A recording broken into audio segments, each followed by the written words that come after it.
Salut les amis, j'espère que vous allez bien. On se retrouve aujourd'hui pour une nouvelle vidéo après cette petite semaine de repos. On va démarrer directement avec l'info du jour. C'est jour de match pour le Barça.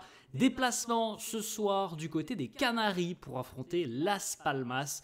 25e journée de Liga, vous le savez, depuis le début de semaine et depuis la victoire du Barça face au Rayo Vallecano, les Catalans ont repris la tête du championnat. Donc il y a une place de leader à conserver ce soir. D'ailleurs, un petit peu plus tôt, en fin d'après-midi à 18h30, l'Atlético sera en déplacement du côté de Mestalla pour affronter Valence. Donc il y a un match compliqué pour l'Atlético et potentiellement il y a une belle opération à faire pour le Barça ce soir, une belle opération à réaliser.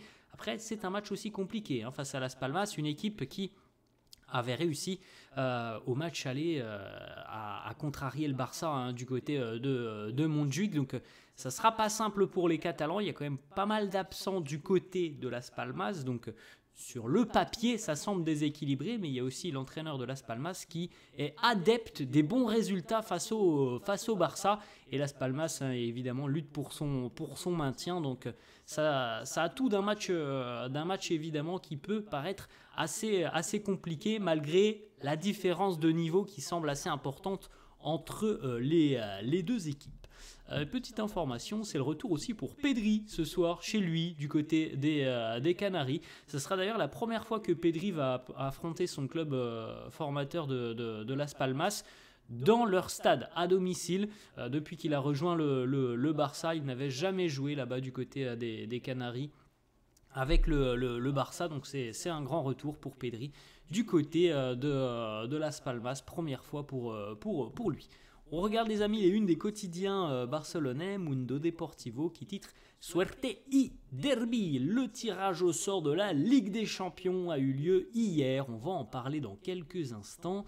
Suerte de la chance au tirage pour le Barça qui, comme Mundo Deportivo l'annonce, l'indique, le Barça évite le Paris Saint-Germain en huitième de finale de Ligue des Champions. Et derby, on aura un derby de Madrid pour le Real et l'Atlético.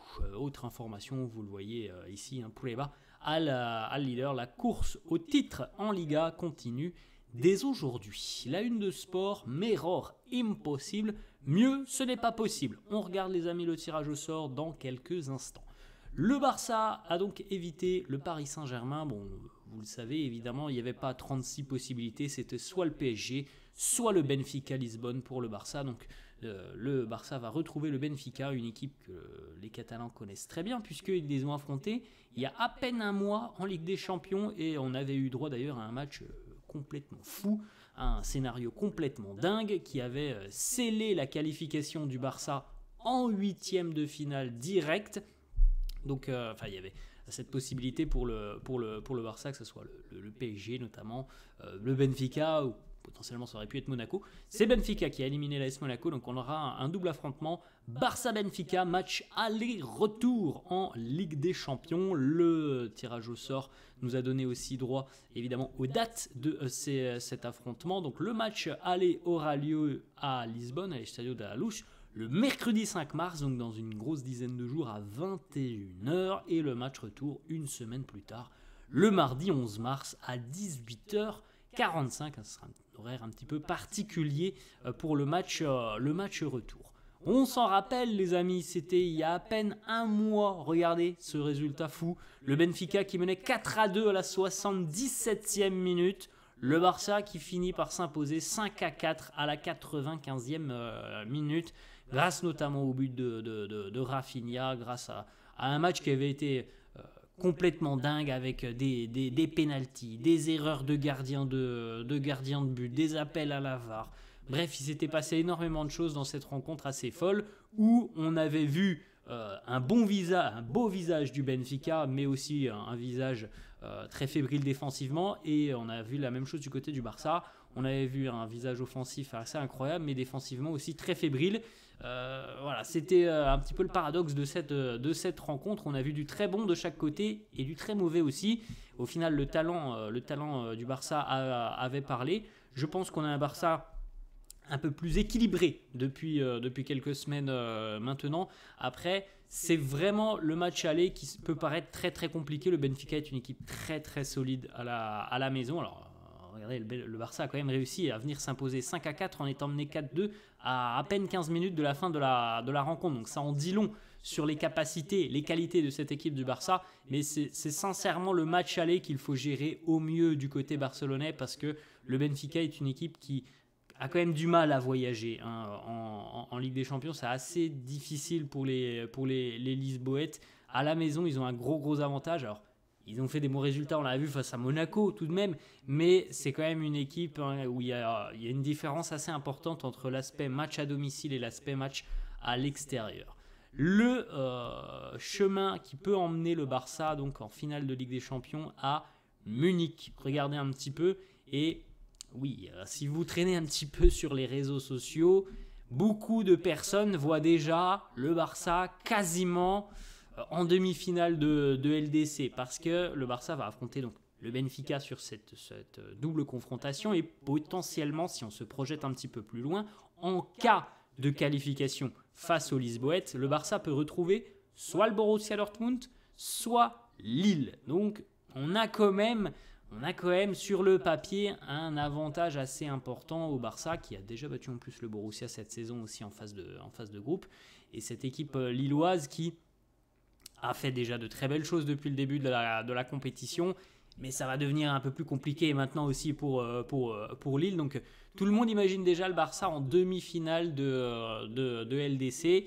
Voilà, il y a vraiment la possibilité de faire quelque chose de très grand. Pour les Catalans, cette saison, vous pouvez jeter un petit coup d'œil, les amis. Donc on a PSG Liverpool, Bruges Aston Villa, le Real face à l'Atlético, le PSV Eindhoven face à Arsenal de l'autre côté du tableau. Donc potentiellement un adversaire du Barça en demi, ça peut être l'Inter, ça peut être le Feyenoord, ça peut être le Bayern ou le Bayer Leverkusen. Avant cela, il faudra éliminer le Benfica, il faudra peut-être éliminer Dortmund ou Lille. En tout cas, le Barça s'est quand même évité le PSG au niveau du tirage au sort.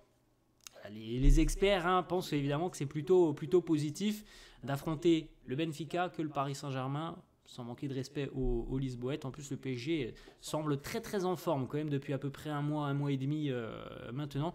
Ils sont sur une forme, les Parisiens, assez ascendante, un petit peu comme celle du Barça. Donc je pense qu'il y a quand même de la satisfaction côté Barça à l'heure actuelle d'éviter le PSG, qui n'a pas toujours été un bon souvenir. Alors, cette remontada, mais ça n'a pas toujours été des bons souvenirs aussi pour le Barça d'affronter le PSG pas plus tard que l'année dernière par exemple.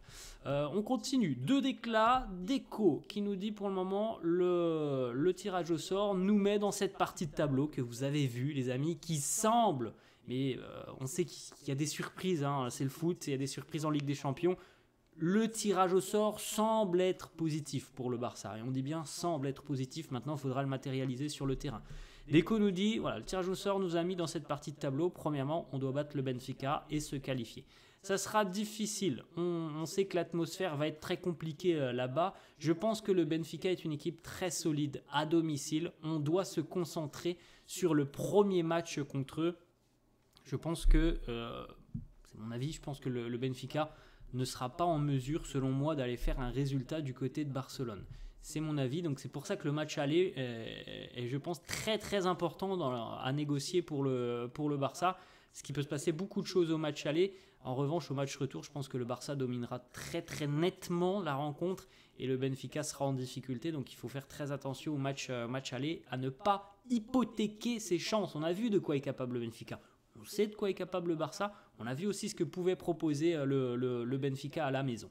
Autre déclat de Deco qui nous dit très récemment en Ligue des Champions, il n'y a plus de calcul. Par exemple, l'année dernière, le PSG, qui pour moi était l'une des équipes favorites, est sorti très tôt. Bon, ils sont sortis en demi, mais ils sont sortis contre une équipe qui était considéré comme plus faible, le Borussia Dortmund. Personne ne s'attendait à ce que Dortmund atteigne la finale. C'est pour ça, les amis. C'est bien, c'est le Benfica, mais respect toujours de l'adversaire, c'est très important. On le répète, le Benfica était capable d'en mettre 4 au Barça. Le Barça en a mis 5, c'est vrai, mais le Benfica a quand même été en mesure d'en mettre 4 quand même au Barça. Donc c'est une équipe vraiment qui a des atouts, qui a des qualités. Maintenant, voilà, il peut se passer beaucoup de choses en Ligue des Champions. On a l'impression sur le papier que c'est un bon tirage au sort le Benfica, mais parfois, vous savez les amis, le foot c'est plus compliqué que ça. L'année dernière, comme le dit Deco, tout le monde voyait le PSG facilement éliminer le Borussia Dortmund, et ça ne s'est pas passé comme ça. Ensuite, la déclaration de Hansi Flick sur le tirage au sort, il nous dit ce match face à Benfica sera très difficile. C'est une très belle équipe, on l'a déjà vu, on les a affrontés il y a quelques semaines. Ensuite, on continue les amis, on se projette un petit peu sur la rencontre de ce soir face à Las Palmas. Regardez, Diego Martinez, l'entraîneur de Las Palmas, qui a quand même un bilan très honorable face au Barça. 7 matchs, 3 victoires, 1 nul, 3 défaites. Il y a peu d'entraîneurs dans le monde qui peuvent se targuer d'avoir 50% de victoires, un petit peu moins les amis, de 50% de victoires face au Barça. C'est quand même assez rare, hein, relativement. C'est quand même plutôt pas mal comme bilan pour Diego Martinez qui voilà, visiblement quand même quelques formules gagnantes face au Barça. Le groupe, les amis, du côté du Barça, vous pouvez faire un petit arrêt sur image si ça vous intéresse. On devrait avoir quand même quelques changements, quelques petites rotations au sein du 11 d'Hansi Flick. À noter une nouvelle fois que Ansu Fati n'est pas inclus dans le groupe. On regarde aussi les absences du côté de Las Palmas. C'est assez dingue quand même pour une équipe qui lutte pour son maintien d'avoir autant d'absents, et des absences aussi importantes, notamment les 3 premiers qui sont presque des titulaires indiscutables, hein, Fabio Silva, Scott McKenna et Kyrian Rodriguez. Donc voilà, il y a quand même vraiment des absences assez importantes du côté de Las Palmas, mais bon, c'est une équipe voilà, qui joue avec ses qualités, c'est-à-dire défensivement une équipe très bien regroupée, assez bien organisée, et qui profite parfois de quelques banderilles en contre-attaque. Les compos d'équipe probables du quotidien Sport. Alors, Sport qui nous propose donc Chesney dans les buts, Araujo, Inigo Martinez en charnière, Koundé et Baldé les deux latéraux, Frenkie de Jong, Fermin et Pedri, Lamine, Lewandowski et Rafinha. Alors, certains annoncent que Marc Casado pourrait être titulaire et Frenkie de Jong pourrait être mis au repos. Donc, il n'y a pas tout à fait de certitude, ça devrait ressembler quand même à ça. Petite photo hier lors de la séance d'entraînement, l'équipe qui a remporté le petit match, la petite opposition lors de la séance d'entraînement, et Lamine Yamal n'était pas dans cette équipe, mais il a réagi sur les réseaux sociaux lorsque Gavi a rigolé de ne pas voir justement Lamine dans l'équipe gagnante. Lamine a répondu en lui disant parfois le papa doit laisser le fiston gagner. Petite déclat aussi d'Hansi Flick sur potentiellement peut-être le triplé pour le Barça cette saison. En tout cas, le Barça est toujours en course. Il nous dit c'est quelque chose qui n'est vraiment pas simple, hein. C'est très compliqué, mais il n'y a pas d'excuse. On va donner notre meilleur. Lorsque l'on voit la qualité des autres équipes, c'est incroyable. C'est magnifique de voir tout le monde pouvoir nous proposer des matchs de très haut niveau. C'est ce qui se passe, hein, en Liga, en LDC, en coupe. C'est pas facile, hein, évidemment, d'aller chercher un triplé. Hansi Flick le sait. Est-ce que du côté du Barça, on est en train de préparer un plan pour Dani Olmo, surtout un plan au niveau précaution du physique pour Dani Olmo? Hansi Flick a annoncé que oui, c'était à l'heure actuelle en considération du côté du Barça. Il a eu pas mal de blessures les dernières saisons. On doit agir avec beaucoup de précautions. On prépare un plan pour lui assez similaire à celui qu'a reçu Pedri après son retour de blessure. Donc voilà, on prend un engagement du côté du Barça. On sent bien qu'il y a une problématique autour de Dani Olmo, de son état physique. Donc on est en train de préparer quelque chose pour justement contrer à tous ces pépins physiques. Petite stat les amis, les joueurs de la Masia cette saison ont joué près de 50% des minutes disponibles en Liga. Le Barça est deuxième dans les 5 grands championnats par rapport au temps de jeu offert aux joueurs qui sortent du centre de formation. Deuxième équipe, alors j'ai pas retrouvé le classement, je ne sais pas quelle est l'équipe qui est en tête de ce classement, mais en tout cas le Barça est numéro 2. Hansi Flick qui a joué avec 5 paires défensives différentes au cours des 5 derniers matchs. On a eu du Cubarsí Inigo, du Araujo Inigo, du Garcia Cubarsí, du Araujo Cubarsí ou du Araujo Garcia. Voilà, ça change beaucoup ces dernières semaines. On poursuit avec une petite info aussi, Vitor Roque, hein, qui a décidé visiblement de quitter le Barça, lui qui est en prêt du côté du Betis. Hier, Hansi Flick a été interrogé, les rumeurs avec Vitor Roque, il nous dit « Je n'ai aucun conseil à donner à Vitor Roque, il a choisi de quitter le club. Si quelque chose doit changer, c'est à Deco de régler tout cela. Il semble que Hansi Flick ne compte absolument pas sur Vitor Roque. Donc il y a peu de chances au final que Vitor Roque revienne du côté du Barça. D'ailleurs, Palmeiras aimerait que le dossier Vitor Roque soit réglé d'ici à 48 heures. Palmeiras serait prêt à offrir 25 millions d'euros au Barça avec 80% des droits du joueur. Le Barça pourrait retenir 20% d'une éventuelle clause sur une revente du joueur. Voilà les amis, la fin de cette vidéo, j'espère que ça vous a plu. N'hésitez pas comme d'habitude à lâcher un petit pouce bleu. Merci à tous ceux qui le feront, n'hésitez pas à vous abonner à la chaîne. Je vous souhaite une très bonne journée, un bon match et je vous dis à la prochaine. Ciao.